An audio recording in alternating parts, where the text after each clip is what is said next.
sabes, hace ya algún tiempo que yo me debía esta visita al barrio de Reina, que por cierto fue una de las primeras zonas en Cienfuegos en conocer el desarrollo industrial, por su fábrica de gas, sus paraderos, el ferrocarril. Además fue un barrio que siempre tuvo muchos muelles, talleres, almacenes y además algo que le dio renombre fue el cementerio, el segundo en la villa y que hoy ostenta el título de Monumento Nacional. Sí, por la necesidad de fuerza obrera, el barrio se pobló rápidamente. Llegó gente humilde de muchas naciones y oficios. Y por lo que sé, la mayoría practicaba la pesca de subsistencia por estar rodeados de mar. Y te digo más, según papá, en este barrio nacieron muchos líderes. Donde hay un corazón obrero, laten más fuerte las ideas proletarias. Así es. ¿Y tú crees que sea cierto que este parque en el que hoy estamos apareció en los primeros planos de la población? Sí, claro. Y aunque ha tenido varias formas, nombres y monumentos, cada generación estoy seguro que atesora un pedazo de su historia verdadera. Un barrio, un parque y sus monumentos. Primera parte. En este curioso plano trazado en 1839, año en el que se estrenó el cementerio de Reina, aparece proyectada una plaza en el mismo sitio donde hoy está. También asoma en estos dos, uno dibujado entre 1902 y 1905 y el otro en 1914. Como dato curioso, nótese que en todos los proyectos el Parque de Reina tiene 2 manzanas y es atravesado por una calzada. Y aunque inicialmente se le llamó Plaza Ceballos, en honor al teniente gobernador de Cienfuegos, don Francisco Ceballos y Vargas, la plaza estaba predestinada a tener nuevos nombres con el advenimiento de la República. Entonces, por lo que tú me dices, y yo puedo ver, el parque solo conserva una manzana, ¿no? Tenemos casas a ambos lados y en este espacio vacío, el terreno de fútbol. ¿Eso quiere decir? Eso mismo que estás pensando. El parque siempre tuvo proyectadas las 2 manzanas y el terreno de fútbol también formó parte del proyecto. Por eso es que hasta hoy se mantiene el espacio vacío. Entonces, ¿cuándo fue que cambió de forma y de nombre? Con el fin de la guerra hispano-cubana norteamericana, se produce en la isla una ofensiva simbólica para borrar los vestigios del poder colonial y echar en cara a los interventores el brillo de nuestro independentismo. Y aunque la primera visita de Estrada Palma a Cienfuegos se produce el 6 de mayo de 1902, días antes de asumir la presidencia de la República, fue durante su segunda travesía por la Perla, el 3 de octubre de 1903, que tras el honroso recibimiento, el banquete en el ayuntamiento y las comidas en las sociedades, el día 4 de octubre, antes de embarcarse, asistió al barrio de Reina a sembrar una palma y una ceiba en el parque al que se le daba su nombre. Con ese acto de lealtad, Cienfuegos premiaba al maestro bayamés que, comisionado para que convenciera a Céspedes de bajar las armas tras su rebelión del 10 de octubre de 1868 en la de Majagua, al escuchar a los que lo respaldaban, decidió marchar con ellos a la gloria o al cadalso. 33 años tenía cuando se alzó y empuñó su verbo en denuncia a los vejámenes sucedidos en Bayamo por órdenes del conde de Balmaceda. Los frecuentes asesinatos se alternaban con violaciones de mujeres delante de sus esposos. Se degollaban hijos frente a las madres que suplicaban por las vidas inocentes de su prole o daban protección a las bayamesas, llevándolas a satisfacer el apetito sexual de sus tropas. Indignado, el 19 de abril de 1869, desde el cuartel general El Ramón, Tomás Estrada Palma firma una contundente proclama. Hermanos, maldición sobre España, que la venganza inflame nuestros pechos, que arda el odio en nuestras venas. Resueltos a morir antes que a rendirnos, corramos juntos a recibir la muerte, que unidos seremos fuertes y la victoria coronará nuestros sacrificios. Dando su nombre al parque, Cienfuegos honró a quien en marzo de 1876 fue designado presidente de la República en armas. En octubre de 1877 es encarcelado en Cádiz y tras el zanjón viajó a Francia y de ahí a los Estados Unidos, donde funda un colegio en Central Valley a 50 millas de Nueva York.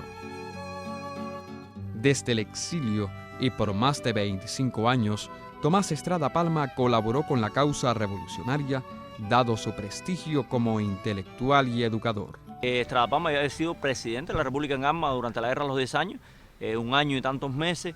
Después tuvo que salir exiliado de Cuba, estuvo por Estados Unidos, estuvo por España. Martí, al frente del periódico Patria desde su fundación, lo tuvo en muy alta estima, por supuesto, por su trascendencia.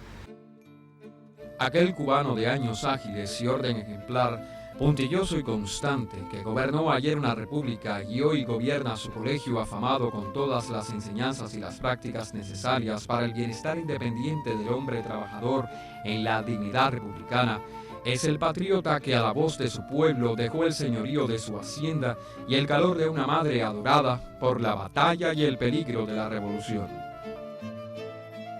Así lo retrató Martí en su crónica de Patria el 2 de julio de 1892. A la muerte de José Martí en mayo del 95, el periódico Patria se quedó sin editor jefe y bueno, el Partido Revolucionario Cubano se quedó sin delegado hasta que fue elegido Estrada Palma, delegado del Partido Revolucionario Cubano y representante del gobierno de Cuba en el exterior, en el 95, aproximadamente en octubre del 95. Y aproximadamente en esa misma fecha se cambia algo en ese periódico que nunca hasta la muerte de Martí había sido órgano oficial del Partido Revolucionario Cubano, que hay una diferencia enorme, que durante la época de Martí no era el órgano oficial y después en la época de Estrada Palma sí era el órgano oficial del Partido Revolucionario Cubano. Oficialmente en septiembre del 98 deja de ser el editor jefe Yero Boudin y se queda el periódico sin editor jefe, pero lo dirigía Estrada Palma como delegado del Partido Revolucionario Cubano. Y en esa etapa también se tomaron decisiones, yo digo que catastróficas, por parte de él como delegado.